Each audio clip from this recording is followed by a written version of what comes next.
Hello everyone. आज के इस क्लास में सामाजिक जनांकिकी से संबंधित महत्वपूर्ण प्रश्नों को कराया जाएगा। आप सभी इस वीडियो को ज़्यादा से ज़्यादा लोगों के साथ शेयर जरूर कर दीजिए। एक इन्फॉर्मेशन है, समाजशास्त्र से संबंधित सभी परीक्षाओं के लिए यहाँ पर प्रैक्टिस सेट एंड सोशियोलॉजी के नोट्स पीडीएफ फॉर्मेट में प्रोवाइड कराए जा रहे हैं।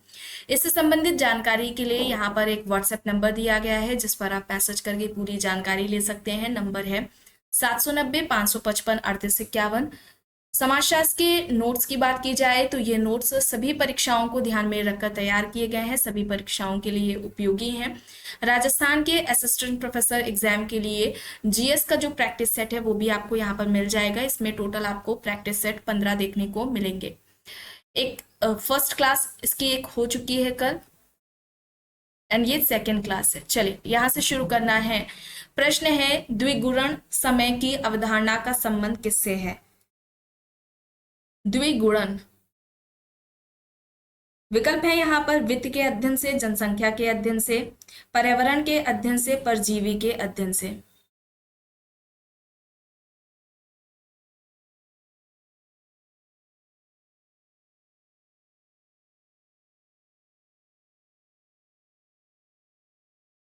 यहाँ पर राइट होगा जनसंख्या के अध्ययन से। विकल्प बी यहाँ पर सही हो जाएगा।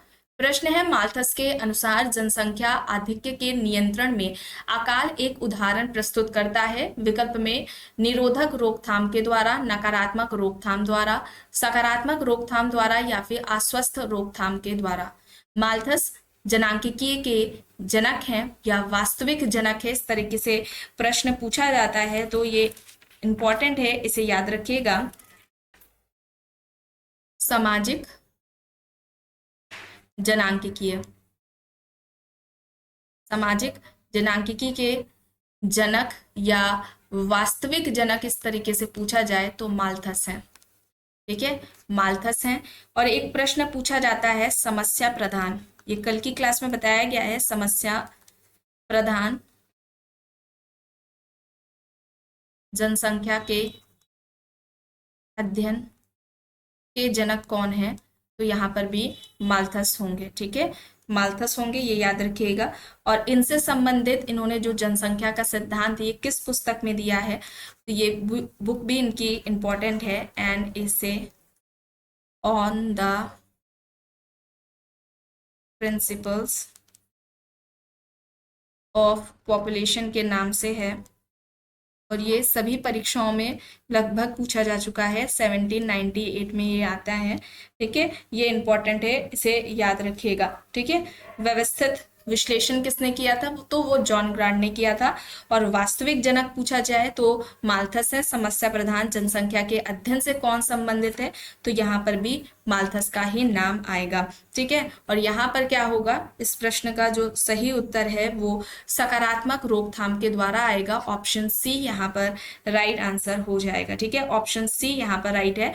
माल्थस ने जनसंख्या को सीमित करने वाले अवरोध के जो प्रकार बताए थे, ये दो बताए थे। ठीक है, जनसंख्या को सीमित करने वाले जो अवरोध हैं ये दो प्रकार के होते हैं।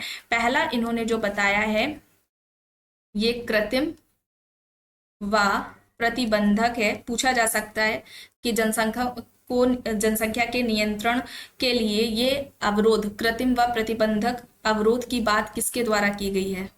इस तरीके से प्रश्न पूछा जा सकता है। और दूसरा है प्राकृतिक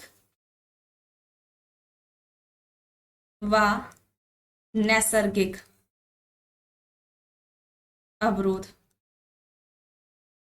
ठीक है, ये यहां पर याद रखिएगा। ये दो तरह के अवरोध की बात इनके द्वारा की गई थी, माल्थस के द्वारा।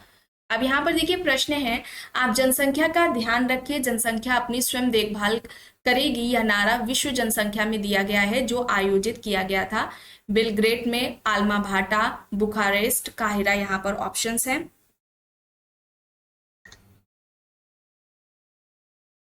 आप जनसंख्या का ध्यान रखिए, जनसंख्या अपनी स्वयं देखभाल करेगी, ये काहिरा में दिया गया था ये नारा।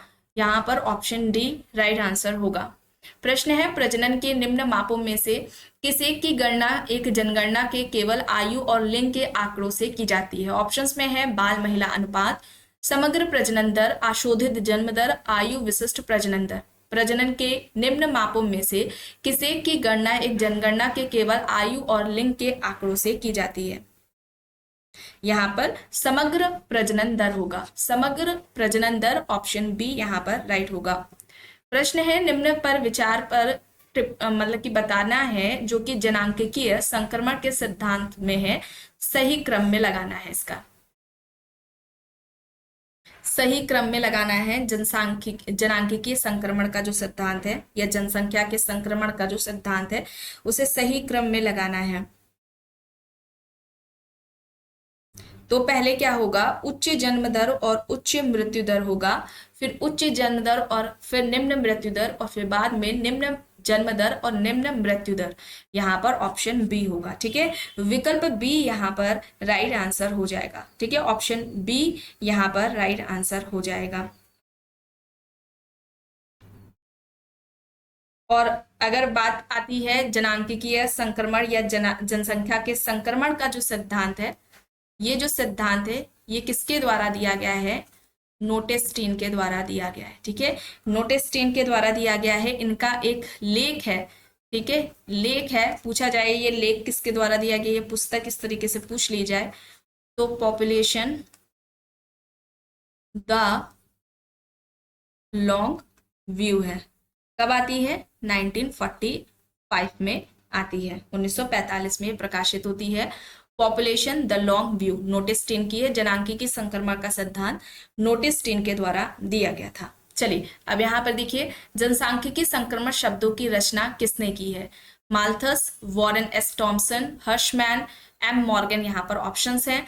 जनसांख्यिकी संक्रमण शब्द की रचना किसके द्वारा की गई है? तो यहाँ पर क्या हो जाएगा? थॉमसन हो जाएगा, वॉरेन एस थॉमसन हो जाएगा। ऑप्शन बी यहाँ पर राइट आंसर हो जाएगा। जनांकिकीय संक्रमण का जो सिद्धांत है ये नोटेस्टीन के द्वारा दिया गया था। यहाँ पर शब्द की रचना किसके द्वारा की गई है? थॉमसन के द्वारा की गई है। प्रश्न है, समानतः विकासशील देशों में निम्न लक्षण पाया जाता है, क्या देखने को मिलता है? निम्न जन्म दर और निम्न मृत्यु दर, या फिर उच्च जन्म दर और निम्न मृत्यु दर, या उच्च जन्म दर और उच्च मृत्यु दर, या फिर निम्न जन्म दर और उच्च मृत्यु दर। विकासशील देशों में हमें क्या देखने को मिलता है, या विकासशील देश का लक्षण क्या है इनमें से? उच्च जन्म दर और मृत्यु दर कैसी होगी? निम्न मृत्यु दर होगी। यहाँ पर विकल्प बी हो जाएगा, ऑप्शन बी यहाँ पर राइट आंसर हो जाएगा। प्रश्न है, जनांकिकीय संक्रमण सिद्धांत के अनुसार संक्रमण पूर्व अवस्था पर जन्म दर और मृत्यु दर दोनों उच्च होती है, या फिर मृत्यु दर निम्न और जन्म दर उच्च देखने को मिलती है, या मृत्यु दर उच्च है जन्म दर निम्न है, या जन्म दर और मृत्यु दर दोनों ही निम्न होती है? जनांकिकीय संक्रमण सिद्धांत के अनुसार संक्रमण पूर्व अवस्था पर क्या हमें देखने को मिलता है? जन्म दर और मृत्यु दर ये दोनों ही उच्च होती है। यहाँ पर ऑप्शन ए हो जाएगा, विकल्प ए यहाँ पर राइट आंसर हो जाएगा। प्रश्न है, जनसंख्या में वृद्धि रेखा गणितीय अनुपात में होती है जबकि उत्पादन गणितीय अनुपात में होती है, यह किसका कहना है? माल्थस, सैडलर, ड्यूमो, स्पेंसर यहाँ पर ऑप्शंस दिए गए हैं। देखिए, जनसंख्या का जो सिद्धांत है माल्थस के द्वारा जो दिया गया था, इन्होंने ये बात कही थी कि जनसंख्या में जो वृद्धि है ये रेखा गणितीय अनुपात में होती है और उत्पादन ये गणितीय अनुपात में देखने को हमें मिलता है। प्रत्येक 25 वर्षों में जनसंख्या दोगुनी हो जाएगी, इस तरीके से स्टेटमेंट भी माल्थस के द्वारा कहा गया था। ये बात भी माल्थस की है और इस तरीके से प्रश्न भी पूछा जाता है। ठीक है, और इनका जो सिद्धांत है इसे किस नाम से जाना जाता है, इस तरीके से पूछा जा सकता है, या इस तरीके से पूछ लिया जाए कि जनसंख्या का माल्थुसियन लॉ सिद्धांत किसका है, या जनसंख्या से संबंधित जैव स्थैतिक दबाव का सिद्धांत किसके द्वारा दिया गया है, या फिर जनसंख्या का निराशावादी सिद्धांत, जनसंख्या का निराशावादी सिद्धांत किसके द्वारा दिया गया है? या किसके सिद्धांत को माल्थुसियन लॉ या जैव स्थैतिक दबाव के नाम से जाना जाता है, या जनसंख्या का निराशावादी सिद्धांत के नाम से जाना जाता है? तो माल्थस के सिद्धांत को जाना जाता है। ठीक है, यहाँ पर ऑप्शन ए हो जाएगा। अब यहाँ पर देखिए प्रश्न है, निम्न में से कौन सा कारक समाज के आकार को बदलने के लिए जिम्मेदार है? जन्म दर और मृत्यु दर, प्रजनन की दिशा, आयु समूह, लिंग अनुपात। यहाँ पर ऑप्शंस दिए गए हैं। कौन सा कारक है जो समाज के आकार को बदलने के लिए जिम्मेदार है? यहाँ पर जन्म और मृत्यु दर, प्रवचन की दिशा होगा। ऑप्शन ए यहाँ पर राइट आंसर हो जाएगा, विकल्प ए यहाँ पर सही है। प्रश्न है, निम्न में से कौन सा जनसंख्या का महत्वपूर्ण उपादान है जो जन्म और मृत्यु दर के स्तर का निर्धारण करता है? विकल्प में लिंग समीक्षण, प्रजनन दर, आयु समीक्षण और मृत्यु दर यहाँ पर दिए गए हैं। जनसंख्या का महत्वपूर्ण तत्व या हम महत्वपूर्ण कारक कहें जो कि जन्म और मृत्यु के स्तर का निर्धारण करता है, और ये है प्रजनन दर, फर्टिलिटी रेट है। ऑप्शन बी यहाँ पर राइट आंसर होगा। प्रश्न है, जनसंख्या का जैविक सिद्धांत से संबंधित कौन है? Spencer, Malthus, Dumont, Davis. यहाँ पर ऑप्शंस दिए गए हैं, बताइए। जनसंख्या का जैविक सिद्धांत किसके द्वारा दिया गया है? जनसंख्या का जैविक सिद्धांत, देखिए इस तरीके से सिद्धांत से संबंधित प्रश्न बहुत आते हैं, पूछे जाते हैं। तो जनसंख्या का जो जैविक सिद्धांत है ये हर्बर्ट स्पेंसर के द्वारा दिया गया था। ठीक है, हर्बर्ट स्पेंसर ने दिया था। और जनसंख्या का अनुकूलतम सिद्धांत, ठीक है, जनसंख्या का अनुकूलतम सिद्धांत किसके द्वारा दिया गया है?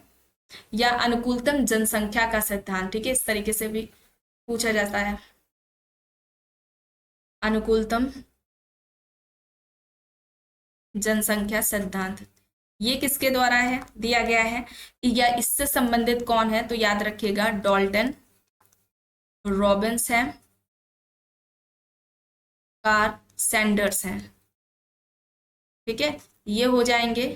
इसके अलावा जनसंख्या का घनत्व सिद्धांत, जनसंख्या घनत्व सिद्धांत किसका है? किसके द्वारा जनसंख्या का घनत्व सिद्धांत दिया गया है? तो यहाँ पर सैडलर हो जाएंगे। फिर जनसंख्या का आहार सिद्धांत,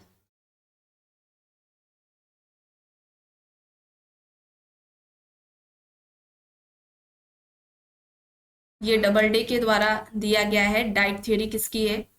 ये डबल डे की है। ठीक है, वृद्धिघात जनसंख्या का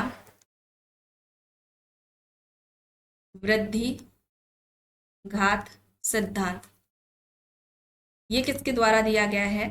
तो ये रेमंड, पल व लॉवेल जे रीड के द्वारा दिया गया है। ठीक है, रेमंड, पर्ल व लॉवेल जे रीड के द्वारा जनसंख्या वृद्धिघात सिद्धांत दिया गया है।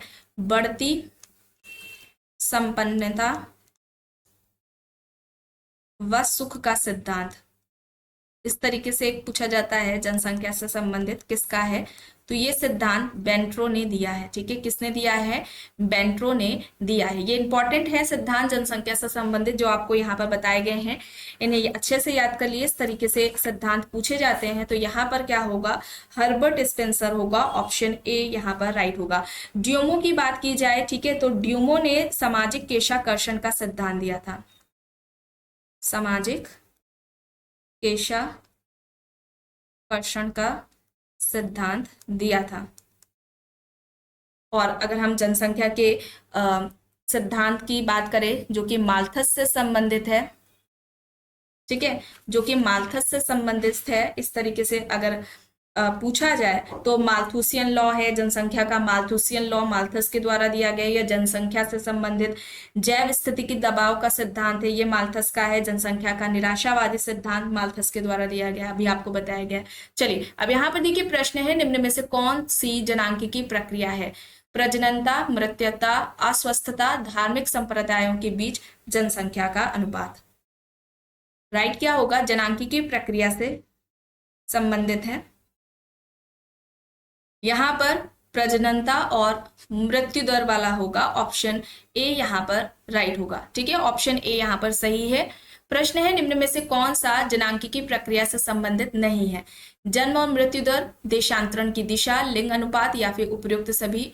निम्न में से कौन सा जनांकिकी प्रक्रिया से संबंधित नहीं है।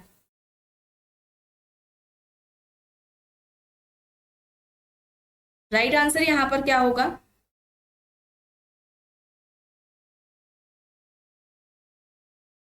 यहाँ पर ये होगा संबंधित है। यहाँ पर जन्म और मृत्यु दर, देशांतरण की दिशा, लिंग अनुपात, ये सभी हो जाएगा। विकल्प डी यहाँ पर राइट होगा। ठीक है, ऑप्शन डी यहाँ पर सही हो जाएगा। भारत में जनसंख्याधिक का निम्न में से सूचक नहीं है। निम्न जीवन स्तर, बेरोजगारी, जनसंख्या में असाधारण वृद्धि या फिर प्राकृतिक साधनों व जनसंख्या में संतुलन। भारत में जनसंख्याधिक का निम्न में से सूचक कौन सा नहीं है?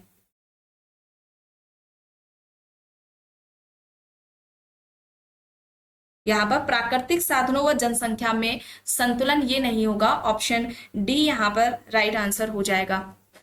जनांकिकी अंतरण शब्द किसके लिए प्रयुक्त होता है? ऑप्शंस हैं जन्म और मृत्यु दर का उच्च स्तर, जन्म और मृत्यु दर का नीचा स्तर, मृत्यु दर में गिरावट और जनसंख्या में तीव्र वृद्धि, या फिर उपरोक्त सभी। जनांकिकी अंतरण शब्द किसके लिए प्रयोग किया जाता है? जन्म और मृत्यु दर का उच्च स्तर, जन्म और मृत्यु दर का निम्न स्तर, मृत्यु दर में गिरावट और जनसंख्या में तीव्र वृद्धि, ये सभी होगा। ऑप्शन डी यहाँ पर राइट आंसर हो जाएगा। प्रश्न है, निम्न में से जनसंख्या वृद्धि का निश्चायक कौन है? ऑप्शन से जन्म दर, मृत्यु दर, देशांतरगमन, या फिर उपयुक्त, यहाँ पर सभी सही होगा। यहाँ पर ये सभी हो जाएगा। ऑप्शन डी यहाँ पर राइट आंसर हो जाएगा। भारत में अनियंत्रित जनसंख्या वृद्धि के लिए उत्तरदायी कारक कौन है? बाल विवाह, विवाह की अनिवार्यता, पुत्र प्राप्ति को अधिक महत्व देना, या फिर ये सभी। अनियंत्रित जनसंख्या वृद्धि के लिए भारत में उत्तरदायी कारक कौन कौन से हैं, या कौन से हैं, या ये सभी होंगे। बाल विवाह, विवाह की अनिवार्यता, पुत्र प्राप्ति को अधिक महत्व देना, ये सभी होंगे। ऑप्शन डी यहाँ पर राइट हो जाएगा। प्रश्न है, निम्न आयु श्रेणियों में से कौन महिलाओं की प्रजनन आयु वर्ग के रूप में मान्य है? फर्टिलिटी रेट से संबंधित प्रश्न है। प्रजनन आयु महिला की किस वर्ष से कितनी मानी गई है?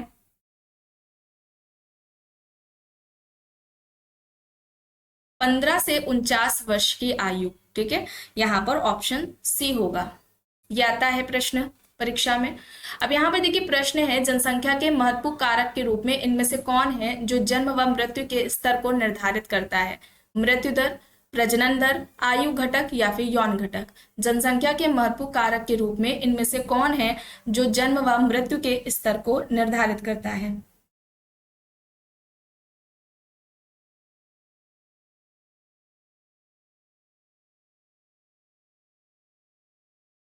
यहाँ पर आयु घटक होगा। ऑप्शन सी यहाँ पर राइट होगा। जनसंख्या वृद्धि का कौन सा कारण नहीं है? विवाह की निम्न आयु, उच्च अशिक्षितता, परिवार नियोजन के प्रति धार्मिक मनोवृत्ति, या फिर व्यावसायिक शिक्षा। जनसंख्या वृद्धि का कौन सा कारण नहीं है? व्यावसायिक शिक्षा नहीं होगा। जनसंख्या वृद्धि का कारण व्यावसायिक शिक्षा नहीं होगा। ऑप्शन डी यहाँ पर सही हो जाएगा। एक औसत व्यक्ति जितने साल जीवित रहने की प्रत्याशा कर सकता है उसे कहा जाता है। ऑप्शन है जीवन आशा, जीवन समय अवधि, जनन शक्ति, या फिर इनमें से कोई भी नहीं। एक औसत व्यक्ति जितने साल जीवित रहने की प्रत्याशा कर सकता है उसे हम क्या कहेंगे? जीवन आशा कहेंगे, या जीवन प्रत्याशा, इस तरीके से विकल्प में दिया रहता है। यहाँ पर ऑप्शन ए हो जाएगा। विकल्प ए यहाँ पर सही है। प्रश्न है, जनसंख्या विश्लेषण में निम्न में से कौन सी अवधारणा अधिक महत्वपूर्ण नहीं है? जन्म दर, मृत्यु दर, जनन क्षमता, पारिस्थितिकी दर। यहाँ पर विकल्प दिए गए हैं। जनसंख्या विश्लेषण में इनमें से कौन सी अवधारणा अधिक महत्वपूर्ण नहीं है? यहाँ पर पारिस्थितिकी दर होगा। विकल्प डी यहाँ पर राइट होगा। ठीक है, ऑप्शन डी यहाँ पर सही है। प्रश्न है, भारतीय प्रसंग में मलिन बस्ती की जनसंख्या में वृद्धि या बताती है? ग्रामीण गरीबी का विस्तार, ग्रामीण संपन्नता का विस्तार, शहरी संपन्नता का विस्तार, या फिर इनमें से कोई भी नहीं। भारतीय प्रसंग में मलिन बस्ती की जनसंख्या में वृद्धि दर या बताती है ग्रामीण गरीबी का विस्तार। ऑप्शन ए यहाँ पर राइट आंसर हो जाएगा। प्रश्न है, जनसंख्या ज्यामितीय अनुपात में बढ़ती है, जीवन निर्वाह सामग्री गणितीय अनुपात में बढ़ती है, ऐसा किसने कहा? Malthus, Fred, Kingsley Davis, macabre यहाँ पर ऑप्शंस दिए गए हैं और यहाँ पर राइट आंसर माल्थस हो जाएगा। इनके अनुसार इनके द्वारा ये बात भी कही गई थी कि प्रत्येक 25 वर्ष में जनसंख्या 2 गुनी हो जाएगी और वास्तविक जनसंख्या के ये जनक है, वास्तविक जनांकिकी है, ठीक है, वास्तविक जनांकिकी के ये जनक हैं माल्थस। समस्या प्रधान सामाजिक जनांकिकी के जनक भी इन्हें ही माना जाता है। समस्या प्रधान जनसंख्या के अध्ययन के जनक इस तरीके से पूछा जाए कौन है तो माल्थस ही है, ये याद रखिएगा। और विश्लेषण प्रधान, ठीक है, विश्लेषण प्रधान जनांकिकी के जनक इस तरीके से पूछा जाए कौन है तो विश्लेषण प्रधान जनांकिकी के जो जनक है वो जॉन ग्रांट है, ठीक है, जॉन ग्रांट को माना जाता है। ये इंपॉर्टेंट है, इसे याद रखिएगा। इस तरीके से परीक्षाओं में प्रश्न पूछा जाता है। यहाँ पर ऑप्शन ए सही है। प्रश्न है, निम्न में से कौन से अर्थशास्त्री ने प्रमुख रूप से जनसंख्या अध्ययन पर रुचि दिखाई? मार्क्स, वेबर, रिकार्डो, माल्थस, यहाँ पर ऑप्शंस दिए गए हैं। इनमें से कौन से अर्थशास्त्री हैं जिन्होंने प्रमुख रूप से जनसंख्या अध्ययन में रुचि दिखाई है? तो यहाँ पर माल्थस होंगे, ठीक है, ऑप्शन डी यहाँ पर राइट आंसर हो जाएगा। प्रश्न है, जनसंख्या का अध्ययन करने के लिए सामाजिक कोशिका की अवधारणा का उपयोग किसने किया? माल्थस, ड्यूमो, दुर्खिम, कार्ल मार्क्स, यहाँ पर ऑप्शंस दिए गए हैं।